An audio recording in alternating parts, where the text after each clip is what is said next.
pour que graines yi nga xam ne dañ koy jël di koy yóbbu bitim réew di ko exporter pour que au moins ñu mën ko arrêter permettre en tout cas li nga xam ne moom tey ñu koy bay fii usines yooyu mën ko jënd loolu daal madame le ministre laa bëggoon sàkku di la gërëm di la sant je vous remercie.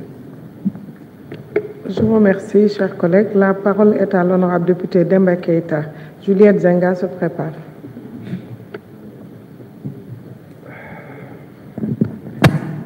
Merci, Présidente.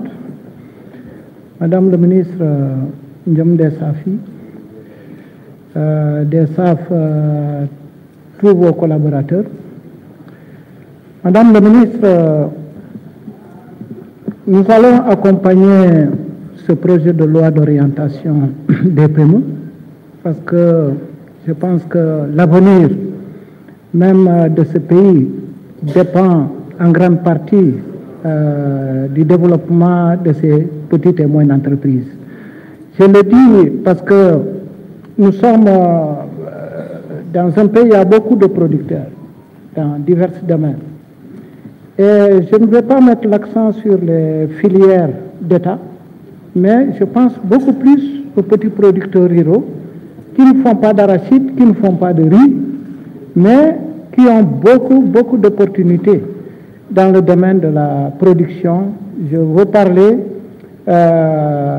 des producteurs qui sont dans des zones forestières, en particulier la Casamance, où on a beaucoup de produits qui viennent de cette forêt-là. Et je me rends compte que de plus en plus, il y a beaucoup de petites et moyennes entreprises donc, mises en place par des groupements de femmes et de jeunes. Mais aujourd'hui, si on fait le tour de beaucoup de localités, on se rend compte que beaucoup de ces unités sont en léthargie. Donc, il y a un sérieux problème. Moi, je pense que votre département ministériel doit aider ces unités-là à se remettre à niveau. Parce que dans votre diagnostic, on a compris qu'il y a pas mal de préoccupations qu'il faut prendre en charge. Et cette préoccupation, en fait, relève du financement de ces unités-là. Mais moi, je pense que dans le dispositif, il faut que, dès à présent, que votre département essaie un peu de décentraliser certains services. Par exemple, l'analyse des produits.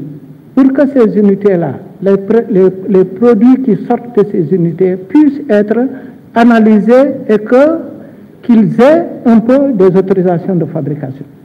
Parce que quand on entre dans les magasins Casino ou Auchan, on voit rarement des produits transformés qui nous viennent en tout cas de la base. Tout simplement parce qu'ils n'ont pas de frein. Hein, ces produits ne bénéficient pas de frein parce que tout se fait à Dakar. Donc, moi je pense que là, il faut être très regardant sur cette question. L'autre aspect, moi je pense qu'il faut que votre département travaille aussi en interne. C'est bien de penser qu'il faut aller dans le marché international. Mais il y a des produits qui peut-être ne peuvent pas être écoulés dans le marché international parce qu'il y a beaucoup de conditions à réunir, mais qui peuvent être écoulés au niveau national et même dans la sous-région. Donc, comment faire en sorte qu'il y ait, en tout cas, un dispositif accompagné, encadré par votre département pour qu'on puisse mettre en place, en tout cas, un programme d'échange des produits pour permettre à ces braves producteurs, en tout cas, d'écouler les différentes productions.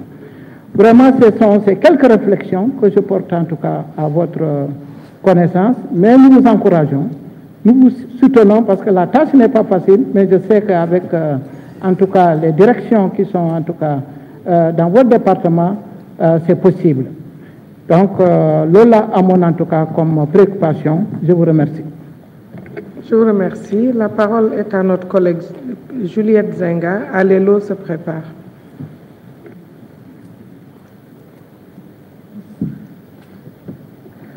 Merci beaucoup, Madame la Présidente, de me donner la parole. Je vous salue